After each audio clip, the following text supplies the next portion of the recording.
आज हम सिर्फ पीटीआई की मकामी सियासत पे बात करेंगे। पीटीआई ने यहाँ पे अलका NA52 गुजर खान का टिकट तब्दील कर दिया है। टिकट तब्दील होना तो खैर कोई बात नहीं है, पार्टियाँ करती रहती हैं। मुस्लिम लीग नून ने भी तकरीबन 9 सीटों पे तब्दील किया है, PPP ने भी किया है, पीटीआई ने किया। लेकिन पीटीआई का बड़ा अजीब सा काम किया उन्होंने, वो ये कि कर्नल तारक साहब को पहले दिया था टिकट। वो अजीज़ भट्टी साहब के साहबजादे हैं, अच्छे कैंडिडेट थे, प्रोफाइल उनकी अच्छी थी, और उन्होंने वर्क भी शुरू कर दिया था 4-5-6 दिन से। मुश्किल हालात में उन्होंने काम का आगाज़ किया। लेकिन आज ही गुज़श्ता शब जो लेटेस्ट उनकी आई है लिस्ट पीटीआई की, उसमें उसका टिकट उनका तब्दील कर दिया गया है। उन्हें कोई इतला नहीं की गई, उनसे कोई रब्ता नहीं किया गया, और वो टिकट अब फ़रक सयाल साहब को दिया गया है। फ़रक सयाल साहब एक अच्छे सियासी कारकुन हैं। वो सियासी आदमी हैं, इलेक्शन भी लड़ चुके हैं छोटी सतह के, और पहली दफ़ा बहुत बड़ा इलेक्शन लड़ रहे हैं। ज़ाहिर है जो गैप आया है पीटीआई के उम्मीदवारों में, उसकी वजह से उनको मौका मिल गया है। वैसे तो तारक यानी साहब हैं, साबिक़ MP है, बड़ी कदावर सियासी शख्सियत हैं। उन्हें पीटीआई की तरफ से कहा गया, मुकामी कारकुन इस बात पे बड़े वो थे कि अगर उनको मिल गया तो वो अच्छा कंटेस्ट करेंगे। लेकिन बहरहाल वो समझते हैं कि मुझे इलेक्शन की सियासत में नहीं आना। वैसे तो पीटीआई के साथ बड़े सरगर्म हैं, बड़े लायल हैं, और बड़ी तमाम जो लोग हैं उनकी अच्छे तरीके से वो सुपरवाइज़ कर रहे हैं सबको। लेकिन अब ये जो टिकट तब्दील हुआ है, हुआ ये कि ये तब्दील सिर्फ ये नहीं हुआ कि कर्नल तारक साहब से टिकट लिया गया, बल्कि कर्नल तारक साहब को अलका PP9 गुजर खान का टिकट जारी किया गया।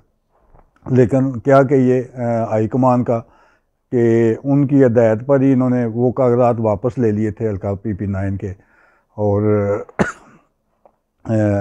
उसके बाद उनको टिकट जारी किया गया। इसका मतलब है उनकी लाइलमी है। लेकिन बहरहाल अब टिकट तब्दील हो गया है। वैसे थोड़ी सी पाई जाती है मकामी पीटीआई के मकामी लोगों में इस बारे में कुछ मतलब वो कोई राय देने से कासर हैं। कुछ लोग इसको अच्छा नहीं समझ रहे। वो समझ रहे हैं कि पहले जो फ़ैसला हुआ था उससे होना चाहिए, और कुछ लोग इसे बेहतर करार दे रहे हैं। लेकिन फ़ैसला आने वाला वक्त ही करेगा कि इसके क्या नतीजे निकलते हैं। लेकिन बहरहाल पीटीआई पे इसके मनफी असरात ज़रूर मरतब होंगे। जैसा कि पहले मैंने अर्ज़ किया था कि अलका PP9 से अब कर्नल तारक साहब को जो टिकट दिया गया है वो तो गैर ज़रूरी है।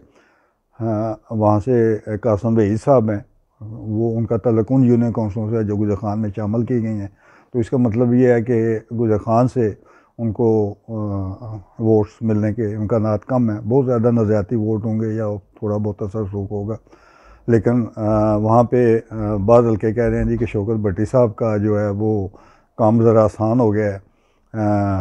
बाकी जो दूसरी ग्रुप बंदी थी वो तो मैं अलग बात करूँगा। आज सिर्फ हमने पीटीआई पे बात करना है।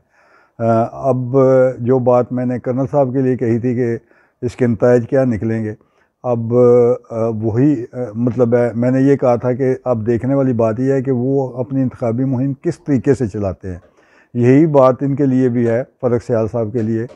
वैसे तो अग्रेसिव कारकुन है, और आज ही पता चल रहा था कि उनको टिकट मिला, और बड़े तेज़ी से उन्होंने आज कुछ काम किए हैं। तो देखिए आने वाले दिनों में क्या इसका नतीजा निकलता है। लेकिन बहरहाल ये एक लिहाज से ये बात कि एक आम सियासी कारकुन को MNA का टिकट मिलना एक बहुत बड़ी बात है, और उनके लिए एक बड़ा अच्छा मौका भी है। लेकिन उनका मुकाबला राजा परवेज़ अशरफ ऐसी कदावर शख्सियत के साथ है, और पीपल पार्टी के जो उम्मीदवार हैं और नून लीग के राजा जावेद इखलास साहब हैं। अब अगले 2-4 दिनों में सूरत हाल क्लियर होगी कि इनकी जो इंतखाबी मुहिम है वो किस सिमत जाती है।